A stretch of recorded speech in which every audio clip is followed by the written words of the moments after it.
जिस देश से माओ बहनों को अगयार उठा कर ले जाए,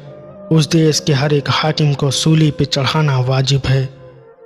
जिस देश से कातिल गुंडों को अशराफ छुड़ा कर ले जाएं, जिस देश की कोर्ट कचहरी में इंसाफ टकों पर बिकता हो, जिस देश का मुंशी काजी भी मुजरिम से पूछ के लिखता हो, जिस देश के चप्पे चप्पे पर पुलिस के नाके होते हों, जिस देश में जाके रखवाले खुद जाने ले मासूमों की, जिस देश में हाकिम जालिम हो सिसकी न सुने मजबूरों की, जिस देश के आदिल बहरे हों आहें न सुने मासूमों की, जिस देश की गलियों कूचों में हर सिमत फहाशी फैली हो, जिस देश में बिनते हवा की चादर भी दाग से मैली हो, जिस देश में बिजली पानी का फुकदान हलक तक जा पहुँचे,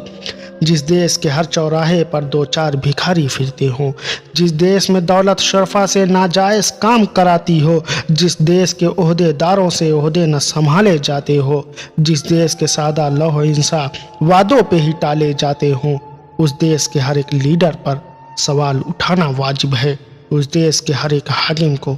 सूली पे चढ़ाना वाजिब है।